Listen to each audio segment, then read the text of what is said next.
एक ऐसा देश जो भारत के खिलाफ खुलकर पाकिस्तान का साथ दे रहा है, जिसने भारत पर हमले की कोशिश में आतंकियों को तकनीकी मदद दी। क्या उसी देश की कंपनी को भारत के एयरपोर्ट्स पर काम करना चाहिए? आज हम बात करने जा रहे हैं तुर्की यानी टर्की की उस कंपनी के बारे में जो इस वक्त दिल्ली, मुंबई और चेन्नई जैसे बड़े भारतीय हवाई अड्डों के बेहद संवेदनशील कामकाज को संभाल रही है। क्या ये सिर्फ एक व्यापारिक सौदा है या फिर राष्ट्रीय सुरक्षा से जुड़ा बड़ा सवाल? तुर्की यानी टर्की ने पिछले कुछ सालों में कई बार भारत के खिलाफ सीधी और परोक्ष कार्रवाई की है। कश्मीर मुद्दे पर तुर्की ने पाकिस्तान का समर्थन किया और भारत को अंतर्राष्ट्रीय मंचों पर घेरने की कोशिश की।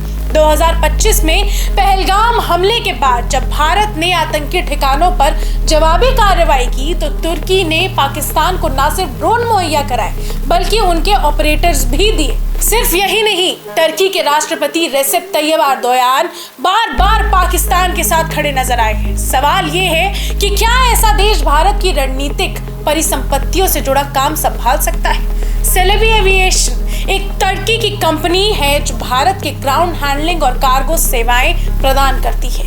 ये कंपनी दिल्ली, मुंबई, चेन्नई, अहमदाबाद, कोचीन, हैदराबाद जैसे 8 बड़े एयरपोर्ट्स पर सक्रिय है। कंपनी हर साल लगभग 58,000 उड़ानों का संचालन करती है, यानी लाखों यात्रियों के सामान, कार्गो और विमान की जिम्मेदारी इस कंपनी के पास होती है। एयर साइड जोन एयरपोर्ट का सबसे संवेदनशील इलाका जहां विमान खड़े होते हैं, जहां स्टाफ सीधे उड़ानों और सुरक्षा से जुड़ा होता है।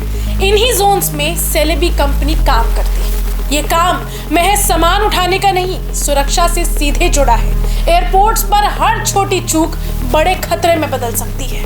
ऐसे में सवाल है कि एक ऐसे देश की कंपनी को जो भारत विरोधी नीतियों के लिए जाना जाता है, क्या एयरपोर्ट्स जैसे स्ट्रैटेजिक इंफ्रास्ट्रक्चर का संचालन सौंपना समझदारी है? क्या ये हमारी सुरक्षा व्यवस्था के लिए एक खामोश खतरा बन सकता है?